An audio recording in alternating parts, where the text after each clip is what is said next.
Bonjour ou bonsoir à tous, tout dépendra de l'heure à laquelle vous regarderez cette vidéo. Alors, c'est moi. Aujourd'hui, nous allons parler des préinscriptions. Alors, je fais cette vidéo aujourd'hui tout simplement parce qu'il y a beaucoup de personnes qui m'ont écrit sur Messenger par rapport aux demandes de bourse dans les universités au niveau de l'Italie. Donc, aujourd'hui, nous allons parler de ça et nous allons aussi parler des demandes de préinscription dans les universités. Il faut savoir que pour faire les demandes de préinscription dans les universités, c'est très simple. Actuellement, nous sommes au mois d'août. Donc, août, c'est la période où les étudiants cherchent les universités, cherchent à avoir les préinscriptions dans les universités. Donc, c'est le moment où vous devriez vous mettre pour faire ces différentes procédures. Donc, n'attendez plus, faites les demandes. Je vous ai mis le lien sur lequel vous pourriez faire les demandes de préinscription. Donc, au niveau de l'Italie, c'est sur Universitaly. J'ai mis le lien dans une précédente vidéo. Et pour une première registration, vous auriez besoin de créer un compte sur cette page, sur cette plateforme. Vous devrez avoir avec vous soit une carte d'identité ou votre passeport déjà prêt, parce que ce sont les informations qu'on va vous demander, le numéro de votre document d'identité. Toutes ces informations qu'on trouve dans la carte d'identité ou le passeport, ce sont des choses que vous devriez avoir lorsque vous voudriez vous inscrire sur ou créer un compte sur Universitaly. Alors, une fois vous avez fait cette première étape où vous êtes enregistré sur la plateforme, vous devriez maintenant faire la demande de préinscription dans l'université de votre choix. Parce que Universitaly, c'est cette plateforme qui regroupe toutes les universités d'Italie. Donc, si vous voudriez vous inscrire dans l'université de Milan, par exemple, vous devriez faire la demande sur Universitaly parce que vous ne pourriez pas directement écrire à l'université, vous devriez passer par Universitaly. Donc, vous faites la demande sur Universitaly. Eux, ils vont vous répondre. L'université va vous répondre à travers cette plateforme, pas tout de suite, mais après quelques jours. Donc, 2, 3, ça va dépendre. Et faites la demande durant la semaine, genre un lundi pour qu'on vous réponde, peut-être mardi, mercredi. Ne faites pas la demande le samedi parce que personne ne travaille le samedi ou le dimanche. Ce sont des jours où personne ne travaille. Donc, faites-le en cours de semaine. Vous faites votre demande. Maintenant, une fois que vous avez cette demande de préinscription, à partir de là, vous pourriez faire la demande de bourse. Parce que beaucoup m'ont écrit pour me demander comment on faisait la demande de bourse.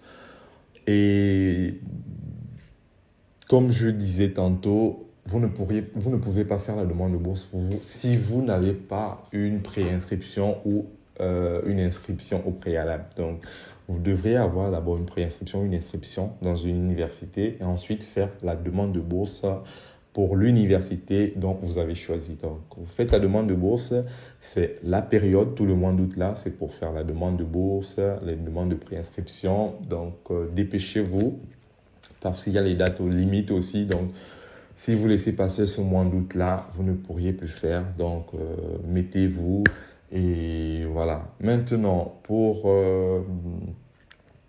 pour faire les demandes de préinscription ou les demandes de bourse, il faut savoir que pour la personne qui doit faire la demande de préinscription, doit être munie ou devrait avoir un certificat de langue. Quand je dis devrait, ça veut dire que la personne est en train de faire les cours de langue italienne et à la fin, lorsqu'il aura sa préinscription, il va arriver ici en Italie, aura déjà en sa possession un certificat de langue B2. Le niveau requis dans les universités, c'est le niveau B2. Donc, vous devez avoir un niveau B2, que ce soit en italien ou en anglais. L'anglais, c'est pour ceux qui voudront faire des masters. ceux qui voudront étudier en master. Donc, vous devriez avoir un niveau B2 ou un certificat. Si vous venez des pays anglophones, il n'y a pas de problème. Mais si vous venez des pays francophones, vous devriez avoir un certificat B2 en anglais pour justifier le fait que vous parlez l'anglais couramment. Donc maintenant, pour ceux qui viennent des pays francophones, qui veulent faire la licence, même les pays anglophones qui veulent faire la licence, vous devriez obligatoirement avoir un certificat italien niveau B2. Sinon, vous ne pourriez pas vous inscrire dans les universités parce que les universités ici dispensent des cours entièrement en italien pour le cycle licence. C'est à partir du cycle master où les cours se font en anglais.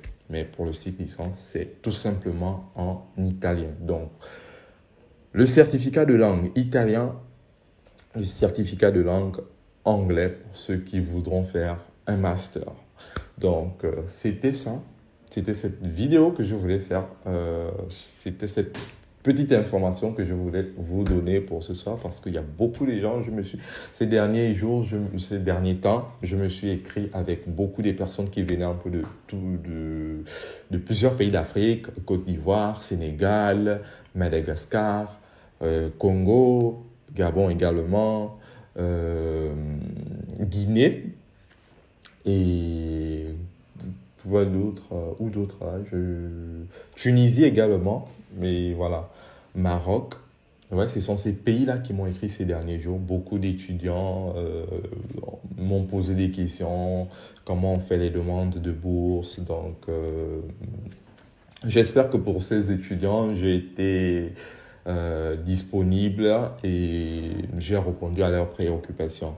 Donc, il y a aussi d'autres étudiants qui ne sont plus en Afrique, mais qui sont d'origine africaine, qui sont dans d'autres pays. Ils ont fait des formations de langue, ils ont avec leur certificat. Cependant, ils sont allés étudier dans d'autres pays et ils m'ont demandé si c'était possible, depuis leur pays de résidence, de faire la demande pour venir étudier ici en Italie. Donc, voilà, je veux aussi le signaler.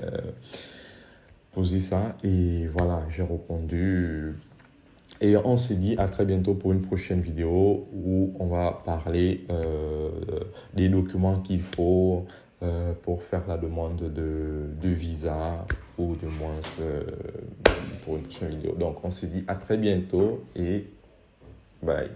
N'oublie pas de t'abonner à la chaîne si la vidéo t'a plu et de partager autour de toi.